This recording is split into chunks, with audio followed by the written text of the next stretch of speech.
वरुण पुरोहित जी, आपसे ही शुरुआत करते हुए, अब तो सीधे प्रधानमंत्री ने कटाक्ष किया है ये कहते हुए कि शहजादा शब्द का इस्तेमाल करते हुए कि लचर कानून व्यवस्था यही है इनकी पहचान। दो शहजादे, एक जिसने बिहार को बर्बाद कर दिया और दूसरा जिसकी देश पर नजर है, जो देश को गलत दिशा में लेकर जाना चाहते हैं। इस पर क्या है जवाब वरुण जी?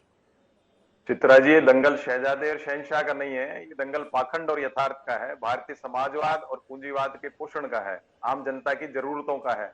और देखिए, जो उदासीनता आई है वो इसलिए आई है, विपक्ष का क्रेज बना नहीं और मोदी जी का क्रेज रहा नहीं, इसलिए लोग वोट देने जा नहीं रहे। ये जो एक सबसे बड़ी बात जो है, आज भी जो गांधी परिवार है और भारतीय राजनीति का केंद्र बिंदु है, क्योंकि उसके बगैर कोई चर्चा राजनीति की पूरी होती नहीं। प्रियंका गांधी इस चुनाव की सबसे बड़ी स्टार प्रचारक हैं। उनके भाषण सुनने में लोगों को ज्यादा इंटरेस्ट है बनिस्बत दूसरों के सुनने। जो भारतीय जनता पार्टी है, जब मोदी जी तो देखिए बड़े बुजुर्ग है, उन पे क्या कमेंट कर लो, भारतीय जनता पार्टी की जो स्ट्रेटेजी है वो फेल हो गई फर्स्ट फेज में। जैसे ही चुनाव जो कम हुआ, मतदान कम हुआ, तो ये चेंज होकर के मत आपके मंगलसूत्र पे आ गए, पाकिस्तानी पे आ गए, कोई और इस प्रकार के, और कभी अभी तो तबलीगी समाज भूल गए, पता नहीं कौन कौन से समाज इनको याद आएंगे। लेकिन आम जनता को इससे कोई मतलब नहीं है। आम जनता को जो है वो रोटी से, अपनी नौकरी से, उससे मतलब है, वो कहीं मिल नहीं पा रही।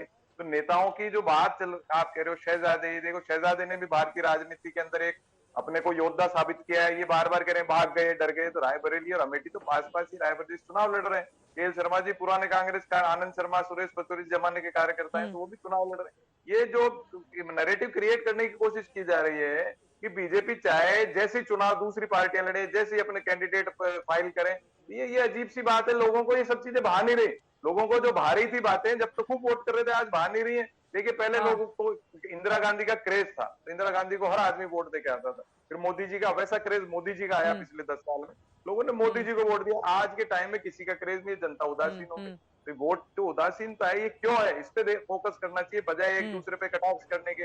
राहुल गांधी ऐसा, प्रियंका गांधी ऐसी, अरे लेकिन 65% के आसपास अगर वोटिंग हो रही है, कैसी बातें कर रहे हैं आप वरुण पुरोहित जी? 65% के आसपास अगर वोटिंग हो रही है तो भैया 60% से ज्यादा तो फर्स्ट डिवीजन में ही गिना जाएगा ना। ऐसा तो है नहीं कि 30%, 32% इस तरह की वोटिंग हुई है। 65% वोटिंग हुई है। अब वो वोटिंग किसके पक्ष में जाएगी, इसका फैसला तो 4 जून को होगा। लेकिन उसके पहले ये धर्म के आधार पर जो आरक्षण दिए जाने का बार बार सवाल उठाया जा रहा है भारतीय जनता पार्टी की ओर से। कहा जा रहा है कि कांग्रेस और आरजेडी मिले हुए हैं, धर्म के आधार पर आरक्षण देना चाहते हैं। ओबीसी कोटा जिसको लेकर विपक्ष आगे बढ़ता है, उस पर प्रधानमंत्री की ओर से ये वार किया गया है। मैं आपके पास लौटूंगी, लेकिन और भी मेहमान हमारे साथ जुड़ चुके हैं, जल्दी से उनके पास। अनिल दुबे जी, अब काट क्या है आप लोगों के पास? वो कह रहे हैं बेरोजगारी और महंगाई, इसी मुद्दे पर होगा चुनाव। बाकी मुद्दे आप लोग जैसे जैसे देख रहे हैं, समय आगे बढ़ रहा है और कमजोरी लग रही है, उसके बाद आप लोग लेकर आ रहे हैं धर्म में आरक्षण, तो दूसरे तमाम और भी मुद्दे। देखिए तो चित्रा जी, कहीं इस तरह की कोई बात नहीं। पूरे देश में लाभार्थी जो सरकार की योजनाएं थी, जिनको लेकर के हम लोगों ने समझौता किया कि किसानों के प्रति और समाज के सभी वर्गों के प्रति जो योजनाएं थी, वो लोगों के खाते में सीधे पहुंच रही हैं। किसी को मकान मिला, किसी को शौचालय मिला, किसी को गैस मिली, किसानों को सम्मान निधि मिली। तो ये जो पैसा, पहले पूर्व प्रधानमंत्री राजीव गांधी जी ने खुद कहा था कि हम 1 रुपया अगर भेजते हैं तो जनता को सिर्फ 15 पैसे मिलता है। आज की तारीख में पूरे देश में लाभार्थियों को जो पैसा केंद्र सरकार भेज रही है वो उनके खातों में सीधे सीधे जा रहा है। किसानों को सम्मान निधि मिल रही है। तो ये मुद्दे हैं। इन मुद्दों को लेकर के राष्ट्रीय लोकदल के नेता और हम सारे लोग एनडीए के साथ हैं और ये अपील कर रहे हैं कि एनडीए को जिताने का काम किया जाए, क्योंकि एनडीए सरकार ने देश की जनता को लाभ पहुंचाने का काम किया है। देश की जनता को के लिए जो पैसा सरकार भेजती है वो पैसा उनके खातों में जा रहा है। और इसी तरह किसानों के लिए है। हम लोगों ने किसानों के मुद्दों को लेकर के जो इनके साथ समझौता किया, इन्होंने किसानों का सम्मान किया, खेत खलिहान का सम्मान किया, और किसानों में एक विश्वास जगा है कि जो विपक्ष के लोग चाहते थे कि किसान सिर्फ सड़कों पर आंदोलन करता रहे, इनके लिए हथियार बन करके रहे, हम लोग जो चाहते हैं कि सरकार ने चूंकि किसानों का सम्मान किया, ये चौधरी साहब के सपनों पर चलना चाहते हैं। तो किसानों को आत्मनिर्भर बनाया जाए, किसानों को उनकी उपज का सही मूल्य मिल जाए, यह दिलाने के लिए हम लोगों ने एनडीए से समझौता किया।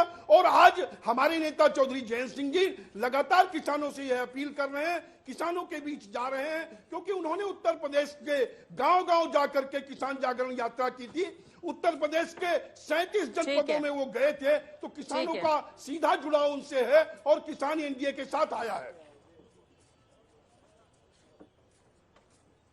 अब किसान एनडीए के साथ आया है, वो 2024 के लिए किस तरह से वोट करेगा देखना महत्वपूर्ण रहेगा। लेकिन पश्चिमी यूपी की कई सीटों पर मतदान संपन्न हो चुके हैं। अब धीरे धीरे करके मध्य और उसके बाद पूर्वांचल की बारी होगी। लेकिन शिवम त्यागी जी, आपके पास आते हुए, अब आप लोग शहजादा कहकर राहुल गांधी पर वार करते हैं, तो उधर से कहा जा रहा है शहंशाह, और प्रियंका गांधी ने कहा है कि जिसको शहजादा बीजेपी बताती है, वो देखिए लोगों के बीच किस तरह से घूम रहे हैं।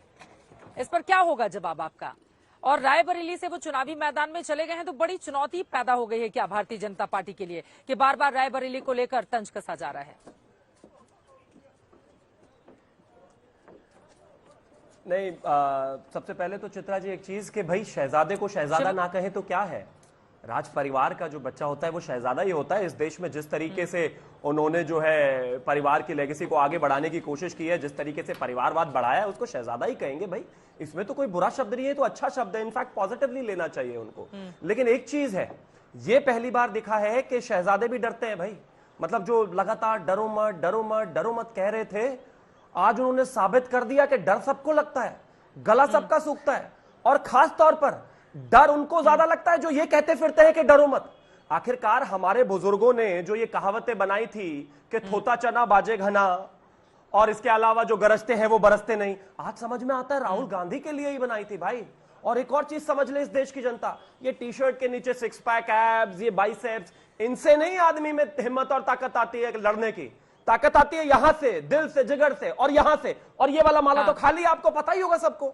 अब ये खाली है तो इसी वजह से जो है डर कर भाग निकले। खैर, मैं एक ही चीज कहना चाहता हूं, इस तरीके से डरना, 11-11 बार आपको एक सीट ने जिता दिया, लोगों ने जिता दिया, इतने भी एहसान फरामोशी उचित नहीं है। 5 साल ही तो दूर रहे थे भाई, मतलब इतना कैसा डर है। और रायबरेली में जो आपने कहा, बिल्कुल डर नहीं है जी हमें।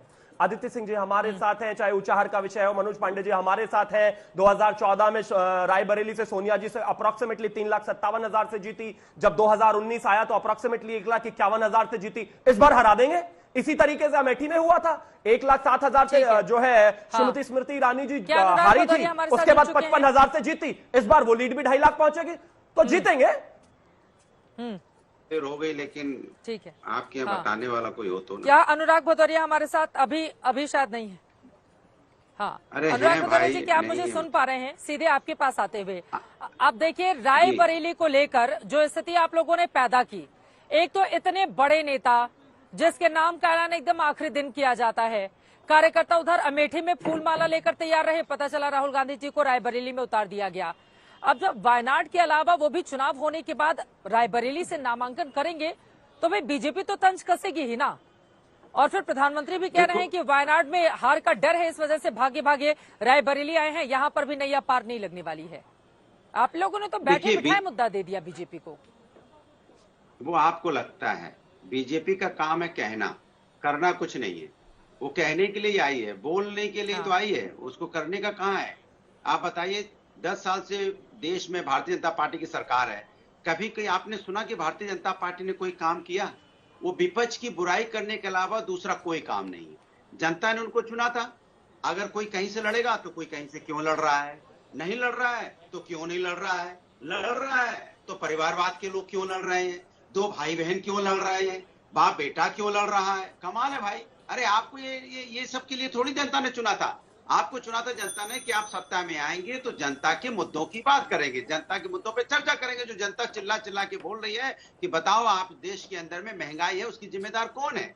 बताओ, देश के अंदर में महिलाओं पे अत्याचार लगातार बढ़ता चला गया है। रमन्ना जैसे लोग ये कहां से आ जाते हैं, कहां से ये महिलाओं पे जो अत्याचार घसीटेगी, पहलवान महिलाएं जो घसीटेगी, कहां से आई हैं और किस तरह से इन पे अत्याचार हुआ था, कौन है जिम्मेदार? पूछती है जनता, उसके बारे में नहीं बताएंगे।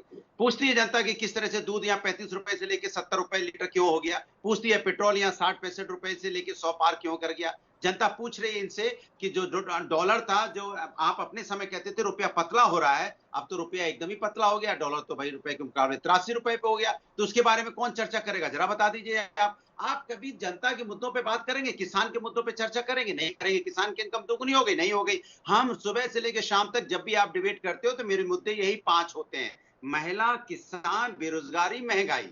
यही मुद्दे हैं ना। इसी मुद्दे पे आपने वोट मांगा था 2014 में। इन मुद्दों पे आप क्यों नहीं बोलते? इन मुद्दों पे बोलने से क्यों बचते हैं? और परिवारवाद पे आप बात करोगे या भ्रष्टाचार पे बात करोगे? भ्रष्टाचार पे बात शिवम जी, आप जवाब दे दीजिए। आजकल बंद कर दिया है। नहीं, आजकल बंद कर दिया है क्योंकि भ्रष्टाचारियों को सब उन्होंने अपनी पार्टी में शामिल करा दिया है। और परिवारवादों पे भी उन्होंने बोलना बंद कर दिया है क्योंकि सब परिवारवादी पार्टियों को उन्होंने अपने साथ मिला लिया है। और जो परिवार के लोग थे सबको टिकट दे दी। बाप बेटा, जिनके बेटे सीएम थे अनुराग ठाकुर जी, कैबिनेट मंत्री है। इसके सुन लीजिए परिवार बता दूं ना, फिर सिंधिया फैमिली पूरी आ गई, आदरणीय कल्याण सिंह जी की फैमिली पूरी है, राजनाथ सिंह जी की फैमिली आ गई, कुछ नया नहीं बोलने वाले आप। भी आ गया, निषाद पार्टी भी आ गए, थोड़े बहुत बच्चे से चित्रा जी आप उनको कहिए ना, मिली है, वो भी अपने मुझे बेटे बोलने को दे दी। दें, रोकने वाले नहीं है। वैसे भी आप स्टूडियो में नहीं है तो इस बात का फायदा वो ठीक है अनुराग जी, अब जवाब ले लेते हैं। आपकी बात हो गई, भी ले आए, अब जवाब ले लेते हैं। अब जवाब ले लेते हैं, ठीक है। अत्याचार भी ले आए, महिला समस्या भी ले आए, तो आपको कौन जनता वोट देगा? छात्र देता नहीं तो क्या? शिवम त्यागी जी, युवा देता नहीं शिवम त्यागी जी,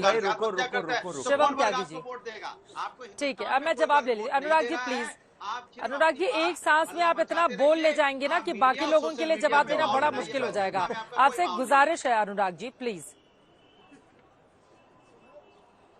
चित्रा जी आपकी गुजारिश मानेंगे? इस देश में जितना नॉइज पोल्यूशन, ध्वनि प्रदूषण है, उसमें 50% हिस्सेदारी अनुराग भदौरिया की। इस देश में प्रदूषण ध्वनि इसी वजह से क्योंकि ये रुकते ही नहीं है। खैर, प्लीज बीच में नहीं, मैंने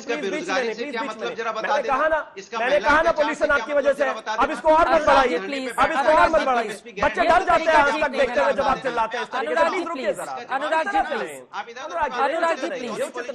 अनुराग ji please, no noise pollution, no noise pollution, no noise pollution. रुकिए प्लीज, ये तो भड़क गए। फैलाया है जो चित्रा जी आपके बोलने से नहीं रुकने वाले हैं, ये रुके हैं क्या आज तक? इस देश में 50% नॉइज पोल्यूशन है अनुराग भदौरिया की वजह से। रुकिए जरा प्लीज। का जो एक दूसरे के संबंधों के बीच में। चित्रा जी मैं भी इनसे ज्यादा चिल्लाकर बोल सकता हूँ लेकिन मेरी बात जाएगी नहीं। मैं चाहता हूँ मेरे समय में मेरी बात अनुराग जी को ऑडियो के हम डाउन कर सकते हैं।